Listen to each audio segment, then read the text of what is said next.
સુરતમાં વધી રહેલી મોબાઈલ ચોરી અને લૂંટની ઘટનાઓ વચ્ચે ઉધના પોલીસે મોબાઈલ લૂંટ કરતી ગેંગને ઝડપી પાડી સળિયા પાછળ ધકેલી દીધી છે। સુરતમાં વારંવાર મોબાઈલ અને ચેન લૂંટ સહિતની ઘટનાઓ બની રહી છે, ત્યારે ઉધના પોલીસે આવી જ એક ગેંગને ઝડપી પાડી ઉધના પોલીસ પેટ્રોલિંગ દરમિયાન બાતમીના આધારે ઉધના વિસ્તારમાં મોબાઈલની લૂંટ કરતી ગેંગના 3 રેઢા આરોપીઓ જેમાં મયુર ઉર્ફે રોમિયો, રાહુલ ઉર્ફે બટાકા અને અજય ઉર્ફે ટકલાની ઝડપી પાડ્યો અને પોલીસે પૂછપરછમાં આરોપીઓની કબૂલાત કરી કે વહેલી સવારે એકલ દોકલ જતા લોકો પાસેથી મોબાઈલની લૂંટ કરતા હતા, તો રેઢાઓએ અગાઉ પણ અનેક ગુનાઓને અંજામ આપ્યા હોવાની કબૂલાત કરી। હાલ તો ઉધના પોલીસે રેઢાઓની વધુ પૂછપરછ હાથ ધરી છે।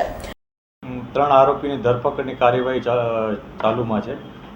આ ઘટનામાં બનાવ એવો હતો કે ઉધના પોલીસ સ્ટેશનમાં દક્ષેશ્વર 3 રસ્તા અને જોગેશ્વરી 3 રસ્તા આ બંને સ્થળે આ ત્રણેય આરોપીઓએ એક જગ્યાએ લૂંટ અને એક જગ્યાએ સ્નેચિંગનો ઘટનાને અંજામ આપ્યો હતો, જે અનુસંધાને પોલીસે આ ત્રણેયની ધરપકડની તજવીજ ચાલુ કરેલ છે।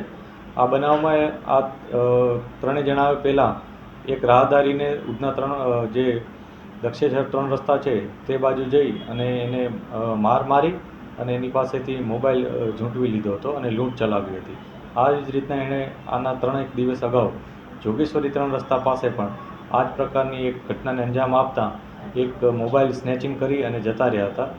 પોલીસને બાતમી મળી હતી કે આ ત્રણેય વ્યક્તિઓ આ પ્રકારનો એક મોબાઈલ જે લૂંટ અને સ્નેચિંગમાં મેળવેલ છે એ વેચવા માટે ક્યાંક પ્રયાસ કરી રહ્યા છે, જે બાબતે પોલીસે ઇન્ફોર્મેશનના આધારે ત્રણેયને પકડી પાડેલ હતા। આ 3 વ્યક્તિઓમાં એકનું નામ છે મયુર ઉર્ફે રોમિયો મનોજ જોશી, એકનું નામ છે રાહુલ ઉર્ફે બટકા પ્રકાશ પાટીલ અને ત્રીજાનું નામ છે અજય ઉર્ફે ટકલા રાજેન્દ્ર ખલા। આ 3 વ્યક્તિઓ પોલીસના હિરાસતમાં છે હાલમાં અને અગાઉ પણ આ ત્રણેય વ્યક્તિઓ લૂંટ અને આવા પ્રકારના સ્નેચિંગના બનાવોમાં સંડોવાયેલ છે, જે ઉધના, પાંડેસરા અને ખટોદરા આ 3 પોલીસ સ્ટેશનમાં આ લોકો વિરુદ્ધ ગુનો નોંધવામાં આવ્યો છે। Bureau report S9 news Surat.